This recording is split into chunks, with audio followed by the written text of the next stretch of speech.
Dadi yo wis kudu ngono. Mergo cara usul fikih nek Allah gawe hukum, iku berarti ora kalam khobar tok, menjadi kalam insya. Berarti menjadi napa?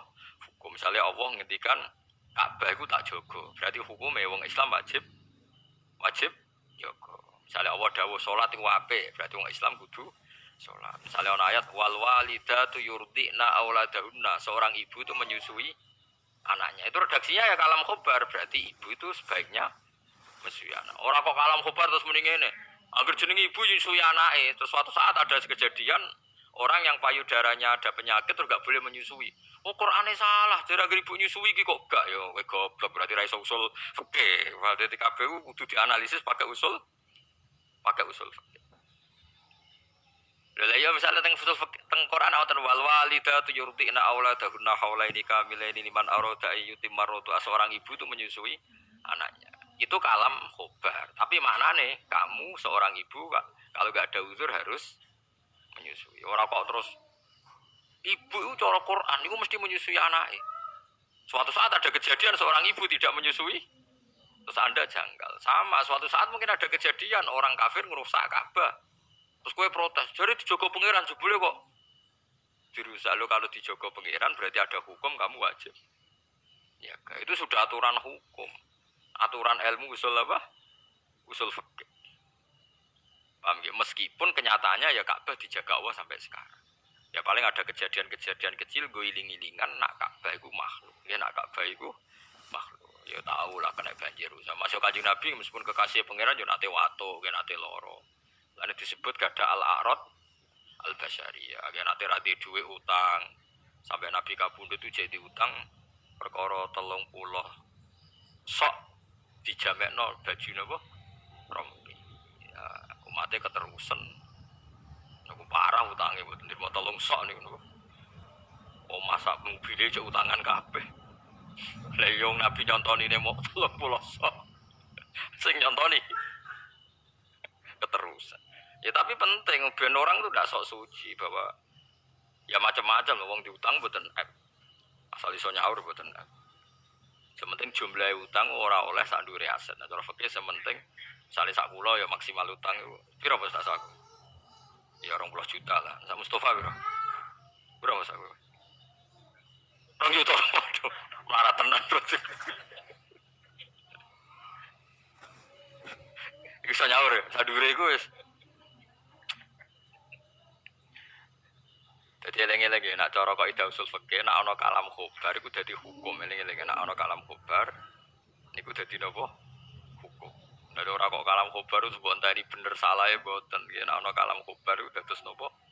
Dados hukum. Mulane cara wong alim-alim misale Quran la yamassuhu illal mutahharun. Itu kan kalam khobar yang megang Quran hanya orang yang suci. Terus berarti perintah kalau megang Quran harus suci. Ora kok terus kowe ngenteni satu kenyataan. Angger ditekbir nyekel Quran berarti wong suci. Mulane nyekel Quran ben dadi wong wah yo repot nak ngono ora tau ngaji usul. Makanya enggak boleh orang mengambil kesimpulan hukum Quran hadis tanpa ahli usul fikih itu tidak boleh karena usul fikih itu satu perangkat analisis untuk memaknai Quran. Kalau kamu sesuai tekstual yo sesat. Misalnya gini, Nabi itu dulu kalau di Medina itu ngendikan begini, kalau kamu pipis atau ngising, ya, pokoknya qadil hajat, itu jangan menghadap Ka'bah atau mungkuri Ka'bah. Menghadaplah ke barat atau ke timur. Hadisnya ngoten walakin syarriku au gharibu, menghadaplah ke barat atau ke timur. Karena Medina itu posisinya selatan utara sama Mekah. Sehingga untuk menghindari Ka'bah harus menghadap barat atau timur. Tapi kalau Indonesia nggak boleh ke barat, nggak boleh ke timur. Nah, itu namanya usul fikih. Konteksnya beda. Nabi dulu ngendikan begitu karena ngendikannya di Medina. Misalnya begini lagi contoh. Tasaddaqa Rasulullah, tak contohkan yang fikih. Tasaddaqa Rasulullah so'an min tamrin aw so'an min akitin. Rasulullah itu kalau zakat fitrah itu ngambil satu sok kurma atau satu sok susu kering.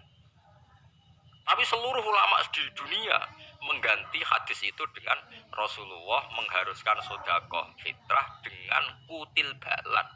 Dengan kutil balan, makanan yang pokok di negara itu. Akhirnya ulama Indonesia bilang ya beras 2,5 kilo. Mungkin ulama Sudan bilang apa? Meskipun Nabi dawuh tamron, kurma. Lah nek kowe sesuai teks berarti zakat fitrah kudu nganggo kurma. Yang pengen melarate linu tapi watang lesu disedekoi kurma. Nah itu usul fikih namanya, enggak boleh sidik-sidik sunah Rasul kudu persis Nabi, nak persis Nabi nak sedekah nganggo kurma. Mungkin nak persis Nabi aja salat ning biduan, salate ning Mekah. Mergo Nabi ra tau salat ning Jogja. Apen persis lho.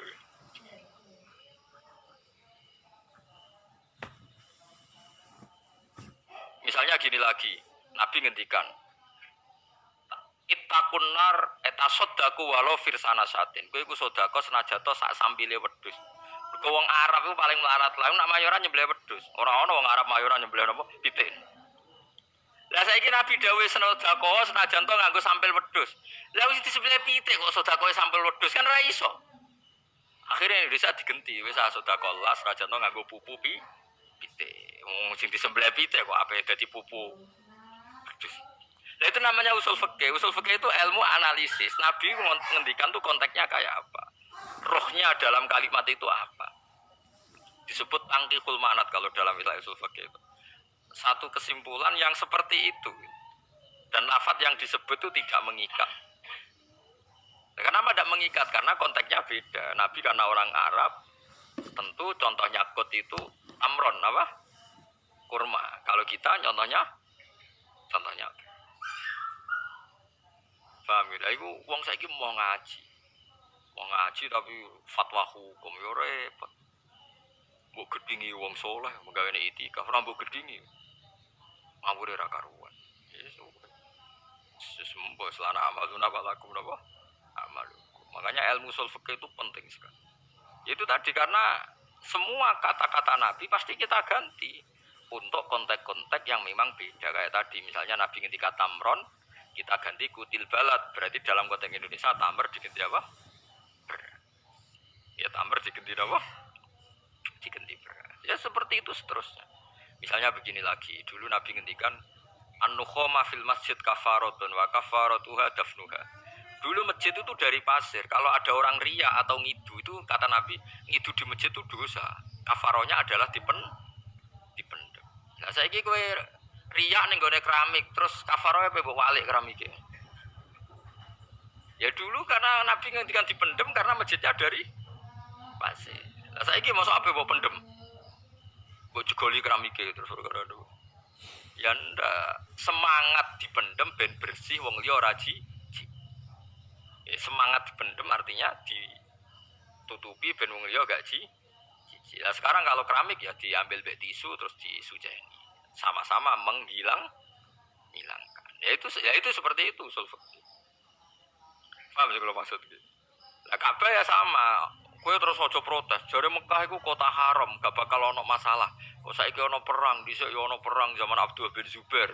Dhisik ya ono perang zaman wae repot zaman ora tau ngaji usul fikih. Dadi nak kalam khobar niku sing mesti itu dados hukum.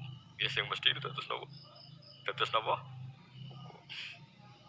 Wadali kau temung kono kabeh kuminani ami sing pira-pira nikmat ala Quraisy ing atas wong Quraisy ahli ya penduduk Mekah. Firaf ilahi ing dalam wala ngilangi Allah ala sebut ini an baladihim sange penduduk wong Mekah ala adzab ing siksa. Wal fitani lan ngilangi sing pira fitnah asyaiati kang sumrambah fi jami'i biladil Arab ing dalam sekabehane negara Arab. Walahu lan iku tetep kedya wa taala kulo saen utawi kagungan kabeh perkara.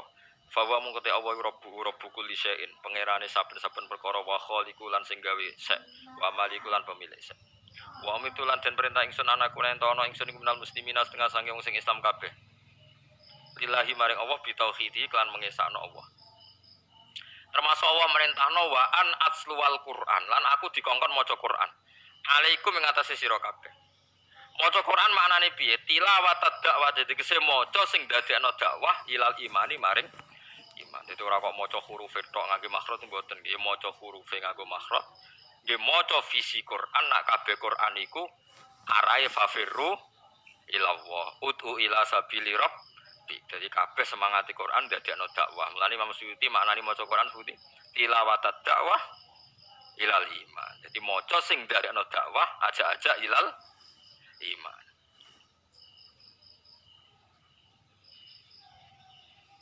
Mulane kula suwun nggih sing fanatik marhot nggih monggo iku ya ibadah, tapi ya kudu mikir Quran diturunno iku ya lihat baru ayat, jangan angen ayate. Tapi aja pepe angen-angen terus macane tanpa makhraj blas ya